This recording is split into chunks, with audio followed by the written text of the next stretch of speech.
छत्तीसगढ़ में निकाय चुनाव का शंखनाद हो चुका है और प्रदेश की दोनों राजनीतिक पार्टियों ने प्रत्याशियों का ऐलान कर दिया है। लेकिन चुनाव की खास बात यह है कि दोनों ही पार्टियों ने इस बार महापौर पद के लिए महिलाओं को ही वरीयता दी है। वहीं चुनाव समय के बीच आरोप प्रत्यारोप का दौर भी लगातार चल रहा है। देखिए हमारी ये ग्राउंड रिपोर्ट।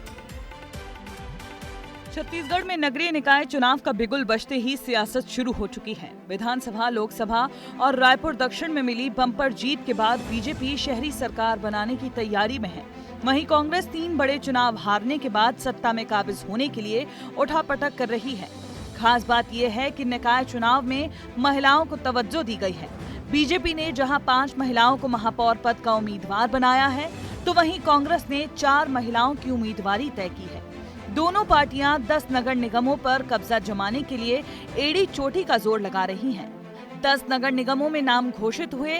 दोनों पार्टियों के बीच जुबानी जंग होने का कयास था, लेकिन उससे उलट पार्टी के नेता ही आपस में भिड़ गए। बीती रात कांग्रेस भवन में बैठक चल रही थी। नामों पर मंथन चल रहा था। इसी दौरान कांग्रेस कार्यकर्ताओं ने हुड़दंग मचाना शुरू कर दिया।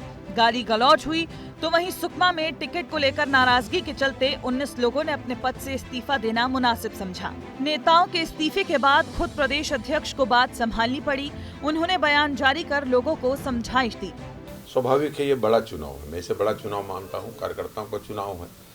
किसी एक का होता है तो कभी कभी दूसरे कार्यकर्ता जिनके मन में ये प्रत्याशा रहती है कि हम भी दावेदार हो सकते हैं, तो स्वाभाविक है। लेकिन चुनाव तो किसी न किसी एक को लड़ना है।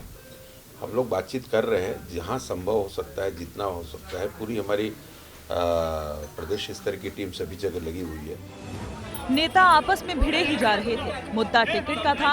अपनी पार्टी को संभालने की बजाय सियासी बयानबाजी ही नहीं थमी।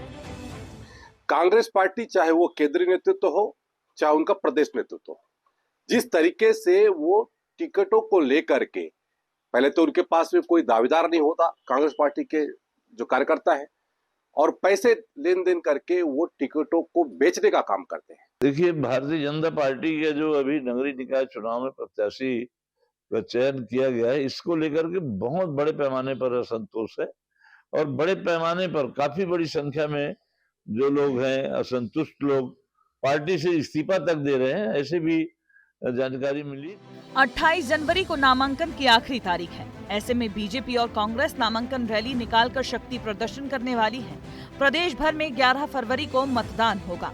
अब देखना होगा कि कार्यकर्ता आपस में भिड़ते रहेंगे या फिर रैली पर फोकस करेंगे। 11 तारीख को छत्तीसगढ़ में मतदान होना है और 15 तारीख को मतगणना होगी। कल नामांकन की आखिरी तारीख है। ऐसे में अलग अलग जगहों पर बीजेपी नामांकन रैली निकालने के बाद शक्ति प्रदर्शन करने वाली है। अब देखने वाली बात होगी इस बार के नगरीय निकाय चुनाव में शहर सरकार कौन बना पाती है। कैमरा पर्सन राजेंद्र भारद्वाज के साथ खुमन साहू, विस्तार न्यूज, रायपुर। निकाय चुनाव की तैयारियां अब अंतिम चरण में हैं। पार्टियों के साथ प्रत्याशियों ने भी अपनी पूरी ताकत झोंक दी है। सभी प्रत्याशी अपनी अपनी जीत के दावे कर रहे हैं। ऐसे में देखना होगा कि चुनावी वादों और दावों के बीच जनता के मुद्दों पर कितना फोकस रहता है।